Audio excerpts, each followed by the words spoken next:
Well, there's breaking news today on a group of suspects accused of helping others kill themselves. Two of them are now heading back to Georgia to face a judge, and it's our top story now at the bottom of the hour. An extradition hearing today in Baltimore. The Studio B logo is up. Dr. Lawrence Egbert, seen here, and one of his 4 co-defendants agreed to return to Atlanta, where they are facing multiple charges in connection with the suicide group Final Exits.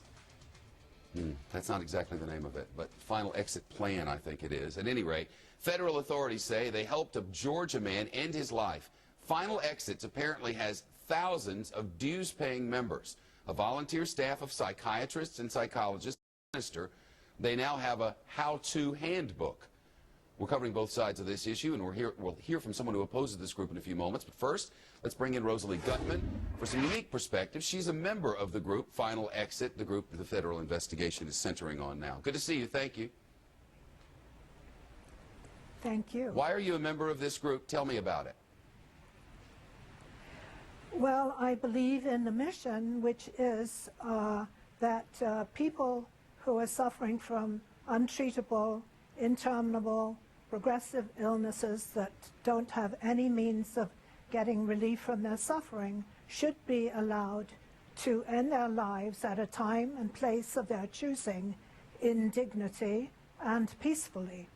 I'm sorry, I didn't mean to interrupt. We have a satellite today, and for that I apologize. My understanding of the way this goes is that people make their own decisions, that a member or members comes and assists them by, explain it. Well, I think we should clarify one thing, and that is that we do not help people to end their lives. We support them psychologically, and we give them guidance and help them to tie up loose ends, to reconcile things with their families, etc. And in the end, though, in the final moments, though, pardon the interruption, but in the final moments, isn't a member of the group with the person who has chosen to end his or her life? And isn't there a matter of a hood that's held down and there's helium put in to, I'm told, to try to stop the suffering? And then at the end, you don't really have a chance to change your mind, do you? Well, this is how it works. The person who wants to exit, as we call it, obtains the hood and the helium themselves, if that is the method that they choose, and they have to be capable of placing the hood over their head and connecting the helium. And at any time before they become unconscious, they can change their mind. Now, once they inhale helium, it displaces oxygen in the bloodstream and ends their life. But up until that point, and yes, somebody, if the person chooses to have somebody there from our organization, we are there strictly for psychological support so that the person doesn't have to die alone. All right, Rosalie Guttman of the Final Exit Network. Good to see you. Thank you. Let's get the other side of this. Joining us now is Rita. She's the director of the International Task Force on Euthanasia and Assisted Suicide. The group runs a campaign opposing the so-called right to die. What's the concern with what these people do? Well, there's a great concern because there are so many vulnerable people out there. And in fact, in 2 of the reported cases, the most recent one, a woman who was depressed was not ill. And in this case that the arrests were made on, a gentleman had had cancer but was cancer-free then after the autopsy was done. So there are people who really are desperate, but not desperate necessarily to die, but really are just at loose ends. Then you have a group that, for example, tells them all about this exit bag. Yeah, that's what Rosalie was talking about. You have to buy it yourself, you buy your own helium, right?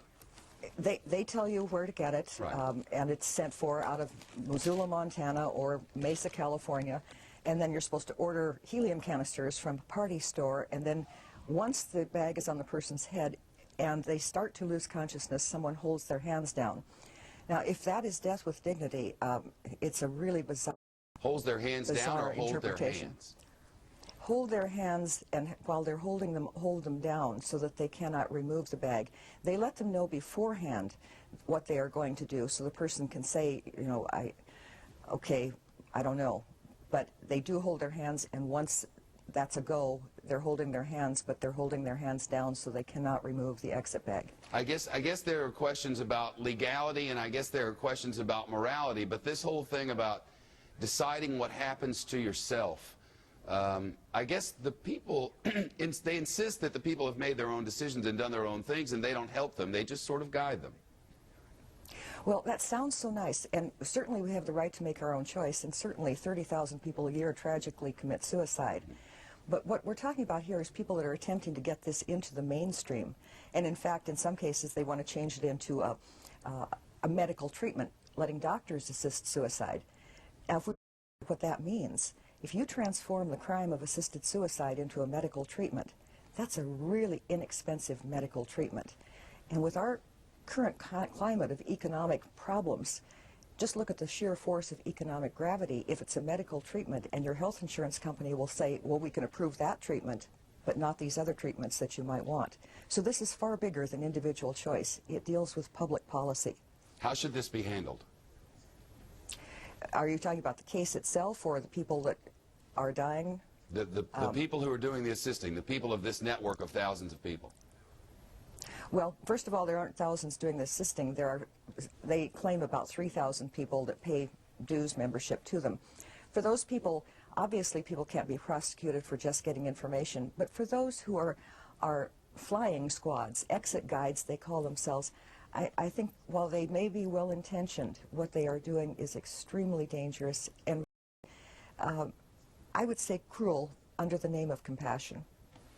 Thank you for being here. It's an interesting thing, you know, because you feel so much pain for people who are suffering so horribly at the end, especially after some, you know, horrible diseases that take lives. But there's a line, and you just wonder, where is it? We'd like your thoughts. Studio B at foxnews.com. Well, she's the Florida mother charged with the murder of her own daughter.